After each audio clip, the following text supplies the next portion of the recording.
नमस्कार दोस्तों, एक बार फिर से आप सभी दोस्तों का आपके अपने YouTube चैनल पर बहुत बहुत स्वागत है। दोस्तों, देश दुनिया के मुख्य समाचार हैं, बड़ी खबरें हैं, एक एक करके चलेंगे। सभी अपडेट्स आप तक आगे इसी वीडियो के माध्यम से पहुंचाएंगे, इसलिए लगातार हमारे साथ आगे इसी वीडियो में बने रहिएगा। ये वो खबरें हैं जो कोई मीडिया आप तक नहीं पहुंचाता, इसलिए ये सभी बड़ी खबरें आप लोगों के लिए जानना जरूरी है दोस्तों। तो वहीं खबरों की तरफ चलने से पहले आप लोगों से एक छोटा सा निवेदन है कि अगर आप लोग भी बीजेपी को लोकतंत्र के लिए खतरा मानते हैं और पूरे विपक्ष के साथ एकजुट तरीके से खड़े हैं तो अभी इस वीडियो को लाइक कीजिएगा, अपना समर्थन दर्ज करवाइए और चैनल को फ्री में सब्सक्राइब करके बेल के आइकन को जरूर दबाइएगा दोस्तों। और कमेंट बॉक्स में किसानों के समर्थन में कमेंट कीजिएगा, जय जवान जय किसान। पहली बड़ी खबर की तरफ चलते हैं। सीएम ममता बनर्जी बोली, हर 2 महीने पर दिल्ली देंगी दस्तक, हमारा नारा है लोकतंत्र बचाओ देश बचाओ। 2024 में बीजेपी को सत्ता से उखाड़ फेंकेंगे, पूरे देश में खेला होबे। आप लोगों को बताते चलें, पश्चिम बंगाल की मुख्यमंत्री ममता बनर्जी ने 5 दिवसीय दौरे पर कांग्रेस अध्यक्ष सोनिया गांधी, राहुल गांधी, दिल्ली के सीएम अरविंद केजरीवाल सहित विपक्ष के कई नेताओं से मुलाकात की है और वहीं एनसीपी अध्यक्ष शरद पवार से फोन पर बातचीत की है। ममता बनर्जी ने विपक्षी नेताओं के साथ 2024 में बीजेपी को सत्ता से हटाने के लिए रणनीति बनाई है। ममता बनर्जी ने विपक्षी एकता पर जोर देते हुए कहा है कि हमारा नारा है लोकतंत्र बचाओ देश बचाओ। ममता बनर्जी ने आगे कहा है कि बीजेपी लोकतंत्र के लिए एक बड़ा खतरा बन चुकी है, इसलिए इसको सत्ता से हटाना ही पड़ेगा। अब पूरे देश में खेला होबे, ये यहां पर कहना है ममता बनर्जी का। और हर 2 महीने में दिल्ली का दौरा करेंगे सीएम बनर्जी। एक और बड़ी खबर की तरफ चलते हैं। गाजीपुर बॉर्डर पर पहुंचा है राकेश टिकैत का पूरा परिवार, बेटी और बहू ने भी बुलंद की है आवाज। आप लोगों को बताते चले, लंबे वक्त से दिल्ली की सीमा पर बैठे किसान कृषि कानूनों का लगातार विरोध कर रहे हैं। भारतीय किसान यूनियन के नेता राकेश टिकैत मानो इस किसान आंदोलन का चेहरा बन गए हैं। राकेश टिकैत का परिवार उनसे मिलने धरना स्थल आता रहता है। राकेश टिकैत की बहू निकिता चौधरी ने मीडिया से बातचीत में कहा है कि भले ही वे घर पर हों लेकिन आंदोलन का हिस्सा वे भी हैं और अक्सर धरना स्थल पर राकेश टिकैत से मिलने आती रहती हैं। उन्होंने कहा है कि किसानों के आंदोलन में महिलाओं की भागीदारी की बहुत जरूरत है। निकिता चौधरी ने कहा है कि कृषि कानूनों से आने वाले समय में जो दिक्कतें होंगी उससे बेहतर है कि अभी आंदोलन को जारी रखा जाए।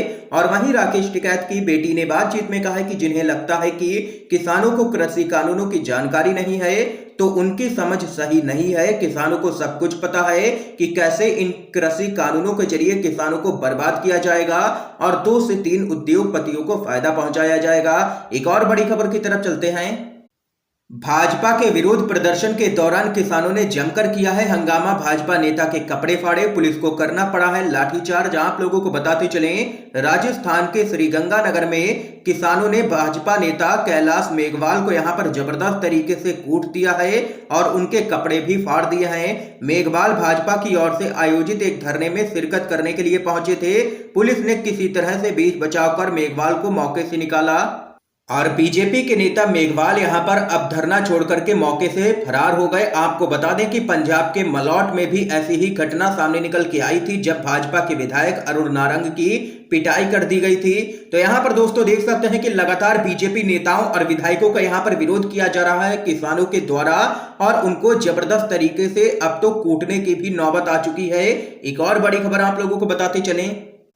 सीमा विवाद, असम के मुख्यमंत्री हेमंत बिस्व शर्मा के खिलाफ मिजोरम पुलिस ने दर्ज की है एफआईआर। कई बड़े अधिकारियों पर भी केस। आप लोगों को बताते चले, असम और मिजोरम सीमा विवाद थमने का नाम नहीं ले रहा है। अब मिजोरम पुलिस ने असम के मुख्यमंत्री हेमंत बिस्व शर्मा के खिलाफ एफआईआर दर्ज की है। मिजोरम पुलिस ने असम के सीएम हेमंत बिस्व शर्मा के खिलाफ 26 जुलाई को हुई अंतरराज्यीय सीमा पर हुई झड़पों पर हत्या के प्रयास और आपराधिक साजिश के आरोप के तहत मामला दर्ज किया है। हेमंत बिस्व शर्मा के अलावा एफआईआर में असम पुलिस के 4 वरिष्ठ अधिकारी और 2 नौकरशाह और असम पुलिस के 200 अज्ञात पुलिसकर्मियों का नाम भी शामिल है। इन सभी पर सीमा पर हिंसा भड़काने, हत्या के प्रयास और आपराधिक साजिश के आरोप में मामला दर्ज किया गया है मिजोरम में। तो वहीं दोस्तों इस बीच एक और बड़ी खबर जान लेते हैं। बीजेपी के कार्टून पर बोले हैं राजभर किसान खुद तैयार बैठे हैं तुम्हें बाल पकड़ करके सत्ता से बाहर करने के लिए। आप लोगों को बताते चलें, जिन किसानों से बड़े बड़े वादे करके उनका वोट लेकर के भाजपा ने सरकार बनाई, अब उन्हें ही कार्टून के जरिए धमकी दे रही है कि लखनऊ आए तो मार खाओगे। कार्टून के जरिए कहा जा रहा है कि अन्नदाता का बक्कल उतार दिया जाएगा। आपको बता दें कि तीनों ही कृषि कानूनों के खिलाफ दिल्ली की अलग अलग सीमाओं पर डटे किसानों ने अब लखनऊ को घेरने का ऐलान किया है। भारतीय किसान यूनियन के नेता राकेश टिकैत ने लखनऊ में आंदोलन करने की घोषणा पहले ही कर रखी है। इस पर उत्तर प्रदेश बीजेपी ने कार्टून के जरिए राकेश टिकैत को चेतावनी दी है। कार्टून में दाएं तरफ राकेश टिकैत जैसे दिखने वाले एक व्यक्ति को दिखाया गया है जिसके कंधे पर किसान आंदोलन का भार है और इसी पोस्टर में योगी आदित्यनाथ यहां पर बाल खींचते हुए नजर आ रहे हैं राकेश टिकैत के, जिसको लेकर के अब बीजेपी की सोशल मीडिया पर काफी किरकिरी हो रही है। आप लोगों को बताते चलें, इस ट्वीट से सोशल मीडिया पर यूजर्स का गुस्सा उफान मारने लगा है। कुछ लोगों ने कहा है कि कार्टून में जैसा दिखाया है बीजेपी की किसानों के प्रति वही मानसिकता है, तो किसी ने इसे किसानों का अपमान बताया है। और वहीं सुहेलदेव भारतीय समाज पार्टी के अध्यक्ष ओम प्रकाश राजभर ने कहा है कि शर्मनाक, जिन किसानों का उगाया अन्न देश खाता है उन्हीं किसानों को भाजपा बाल पकड़ करके घसीटने की धमकी दे रही है। ये किसानों के साथ साथ लोकतंत्र की तौहीन है। भाजपाई किसानों के बीच गांव में वोट मांगने जाएंगे, किसान तैयार बैठे हैं इन्हीं का बाल पकड़ करके सत्ता से बाहर करने के लिए। और वहीं इसी पूरे मामले पर एक अन्य यूजर ने कहा है कि विनाश काले विपरीत बुद्धि, बीजेपी ऐसा इसीलिए कर रही है क्योंकि उसकी बुद्धि काम कर नहीं रही है और किसान ही यहां पर इनको सत्ता से विदा करेंगे। ये यहां पर दोस्तों बड़ी खबर सामने निकल के आई है। इस खबर पे आप लोगों की क्या कुछ राय है जरूर बता सकते हैं कमेंट बॉक्स में। एक और अपडेट की तरफ चलते हैं।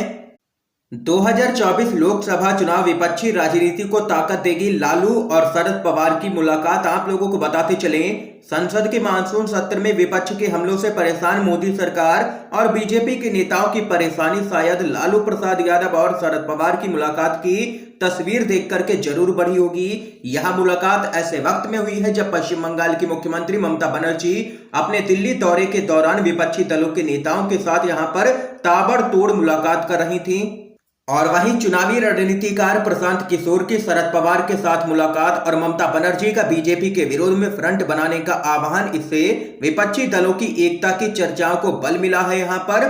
और विपक्ष दो टूक कह रहा है कि बीजेपी को 2024 में पटकनी दी जा सकती है, विपक्ष को एकजुट होना ही पड़ेगा। एक और बड़ी खबर जान लेते हैं। दक्षिण में बीजेपी को लग सकता है बड़ा झटका, पार्टी से गठबंधन तोड़ना चाहते हैं एआईएडीएमके के कई नेता और कार्यकर्ता। जी हां दोस्तों, अन्ना द्रमुक के कार्यकर्ता और नेता पार्टी में एक मजबूत एकल नेतृत्व के लिए जोर दे रहे हैं, क्योंकि बीजेपी ने एक बयान दिया कि तमिलनाडु में लड़ाई बीजेपी और द्रमुक के बीच है और अन्ना द्रमुक एक गठबंधन सहयोगी है। हाल के विधानसभा चुनावों में बीजेपी अन्ना द्रमुक और पीएमके के साथ गठबंधन में 4 विधानसभा सीटों पर कब्जा करने में सफल रही थी।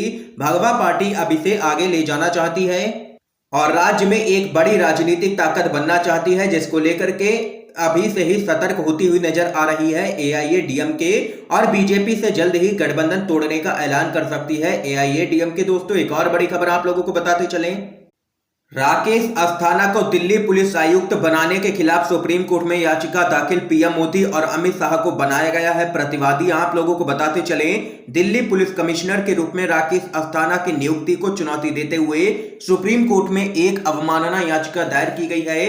अधिवक्ता एमएल शर्मा के द्वारा दायर इस याचिका में प्रधानमंत्री मोदी, गृह मंत्री अमित शाह और गृह मंत्रालय को प्रतिवादी बनाया गया है। इसमें कहा गया है कि अस्थाना की नियुक्ति 31 जुलाई को उनकी सेवानिवृत्ति से कुछ दिन पहले हुई है, जिसके परिणाम स्वरूप उनका दिल्ली पुलिस प्रमुख के रूप में 1 वर्ष का कार्यकाल होगा।